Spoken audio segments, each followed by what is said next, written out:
Hey everyone, Maya here, and here we are on another episode or recording. Honestly, I'm still not sure what to call these because they're more like recordings than episodes, but anyway, here we are on another recording / episode of Talky Tidbits. So, one thing I've been thinking a lot about lately is how changing your mindset about things, I think, can really make a difference in how you go about your day. So, just kind of like a overview on this stuff, I guess, for today. But my point is, think about it. Whenever you go through something that's stressful or in some way frustrating or difficult to deal with, have you ever tried reframing the situation, thinking of it from another perspective, maybe to calm your mind down, calm your mentality down? So, whether you have or not, I've tried this technique for a few different things lately. And I think, based on how things have gone so far, I think that reframing how you look at a situation can really impact how you deal with that situation. So, like, I'll just do something basic as an example. Like, me taking notes in school, for instance, right? Because I'm studying science.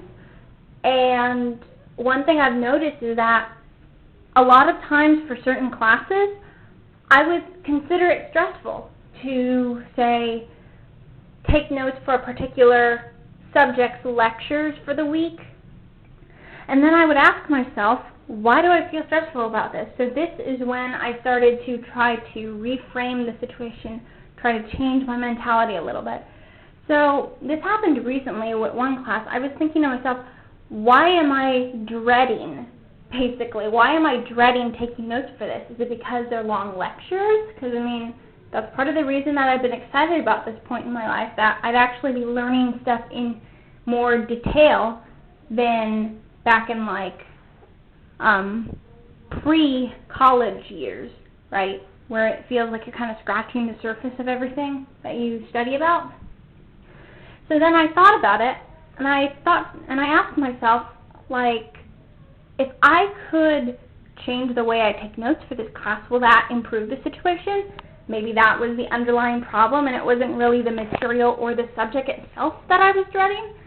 And I found, honestly, that's really actually worked for me a bit. Like, I'm studying physics right now, for instance, and I've found that a lot of times what I tried to do when the semester started was I'd try to copy down every single problem that we went over in lectures. I'd try to copy down every single problem, every single word of the word problems, and all the steps. But as it turned out, later on when it came time to do quizzes or other kinds of assessments for the course, I really didn't flip through notes as much to study it. I just focused on what I could remember, what I internalized. Like, did I understand the broader concepts? And it made me realize that's really what I should be aiming with for my notes in most cases, I think, to not just blankly take notes, but to understand the broader concepts behind things, right? So when I think about it, I think this approach has also helped me in terms of music. For instance, in addition to being an avid science learner, I'm also a pianist and a composer. Now, at the moment, I'm still working on my own piano pieces, but honestly, I've been realizing for about the last couple of months, maybe even close to a year, it seems, even though I would want to compose music and write it down, because I have a little, music composition notebook with all the staffs and all that stuff, but when it came time to actually do that, composing, have those composing sessions, in the evenings, to relax from the day's events, I would actually kind of dread it. And I asked myself lately, why was I dreading this, right? I mean, I love music, I love listening to good music, I love making, hopefully, good music, but for some reason, I wasn't feeling it from my heart with the composing I was doing. And so the other day, I gave it some thought, and I realized a lot of the pieces I have played, like cover songs, so like my own versions of already existing songs.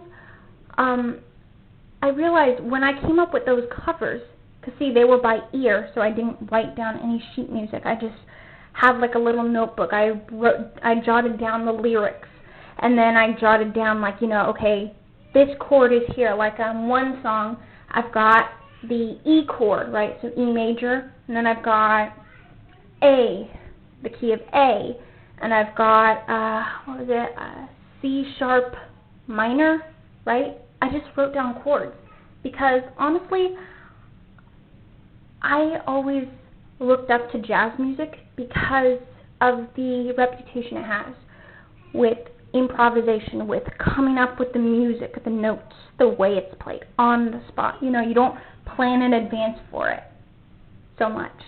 And I realized maybe that's what I've been depriving myself of lately.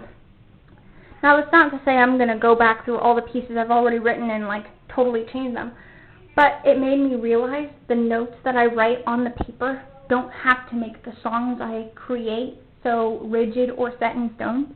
Because growing up, well, maybe not just necessarily growing up, I used to feel particularly that when you write music, you want it written as it should be played, like on sheet music, right? So that if someone else ever wanted to play it, it would sound just like that. And I've been realizing more and more, at least for me, that may be different from many other people, but at least for me, I just always envisioned, like, whenever I get to the point of recording music to say, like, get it on a CD, like an actual album, I envisioned having fun with the music, just knowing the melody, knowing the right chords, and just kind of being okay with winging it and not knowing what it's going to sound like, right? Like not knowing what to expect.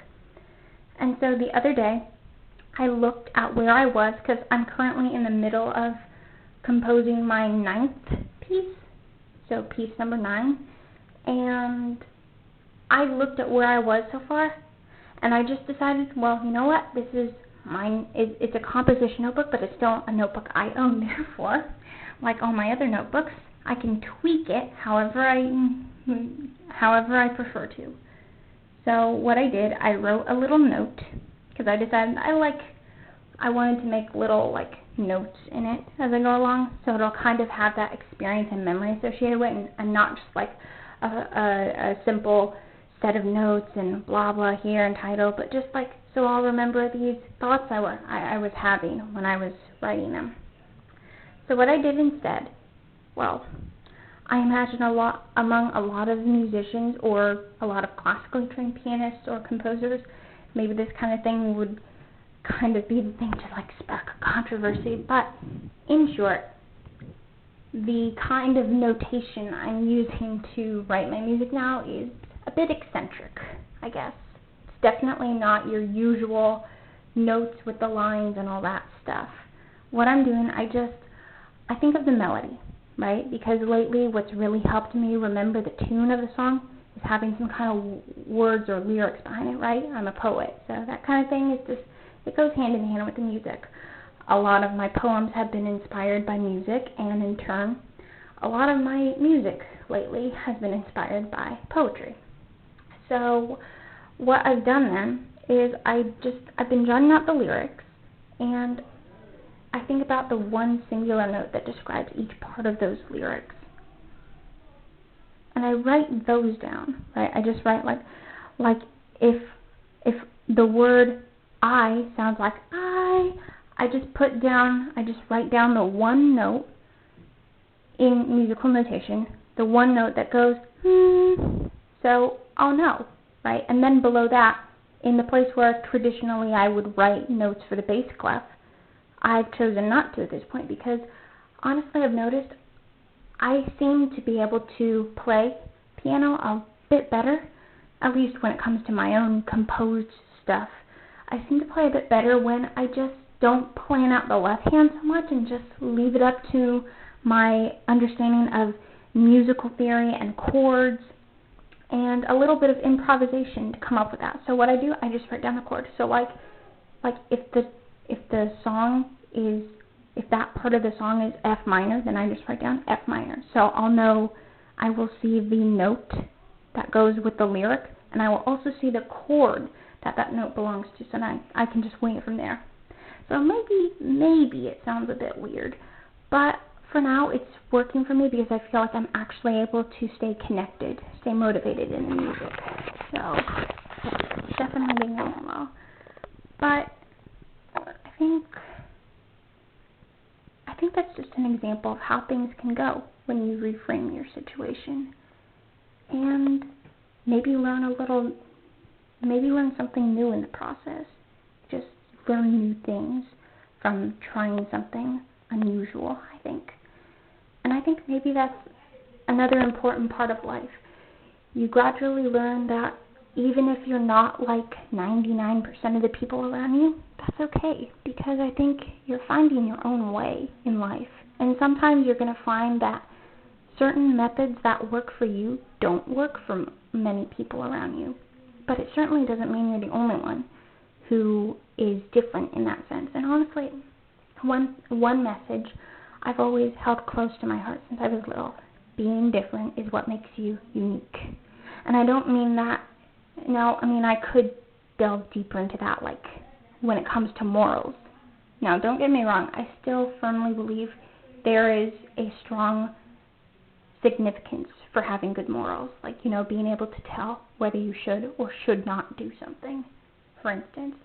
But as far as when it comes to creativity, when it comes to art, I believe that you can just kind of work your way through that, because in the end, sometimes I think if you're reframing it, if you reframe your situation like how I have with my music, maybe you'll think to yourself, so it wasn't really this that was what I was dreading, but it was the way in which I was doing it, right? Sometimes I think it's not really the thing that is the issue, but it's the way in which it's being approached or encountered or dealt with, right? So like with my science studying, the issue wasn't the science I was learning, it was the way I was taking notes, right? So like for my physics course, what really helps me is just to understand the broader concepts, understand why the formulas are written the way they are, understand what they mean and how you derive different forms of them, right? Because, let's be honest, I think, for the record, just blindly memorizing lists of stuff, that doesn't do much good. Because how can you know it until you can apply it, right? And similarly for the music, in my case, it wasn't the music or the coming up with melodies that was the issue, but it was the way in which I was doing it. I was making myself do something that didn't feel, for me, the right way to go about things. And honestly, I guess I always felt that I had to write music in traditional notation because I felt that otherwise I wouldn't be able to affirm my personal copyright since they are my piano pieces. But then I realized, well, duh. As far as what I've read anyway, when it comes to music, as long as it's not just in your brain, as long as it's in some form, be it in a recording or video or written on paper, then it is technically proof of your copyright, I think. So, yeah. So I know I kind of rambled on a little bit with the music and the physics, but my point at the end of all this is that these are two things very important to me, the science and the music. And by reframing the situation, by reassessing what I was dealing with, by reapproaching the issues, I was able to resolve them and figure out better ways that I could stay connected to them, that I could keep my motivation within them, right? So I think that applies to a lot of life. If you try to force yourself to approach something a certain way, just because it seems like that's what most people do, then maybe it'll feel kind of strained on you. It's not going to be as much of an enjoyable experience for you. But I think if you go about it your own way, whatever the situation may be, you reframe the situation, think about what it is that you're actually not wanting to do or that you're struggling with in some way. Just, if you want to take it more broadly, just reframe your situation, reframe your mindset about things from time to time. I think that's really what we all need to do sometimes. I think when we are in situations of extreme stress and anxiety and fear or frustration, I think it is our brain's way of telling us, like, we need to approach this in another way. We need to think about this in another way, right? Because if we were going about this perhaps a different way, surely there is some way that we can approach this so that we are not feeling so stressed or anxious about it, right? So my motto for the last few weeks that I came up with has been basically like, whatever is stressing me out or whatever I am doing that is stressing me out, there's another way I can do it, some way. There's some other way I can do this thing in a way that will not stress me out. I just haven't figured out what that other way is yet, right? So I think that's part of life. We're all trying to find our way in life, be it among other people, be it among our own interests. So, yeah, a little bit of rambling, a little bit of philosophy, maybe, just some food for thought. So that wraps it up for today, but just consider that. Reframe your mindset, possibly reframe your whole attitude on things, which, depending on the person, could turn out to be kind of helpful in the long run for dealing with that kind of stuff. So, yeah. Well, until next time, I'm Maia, and this is Talky Tidbits out.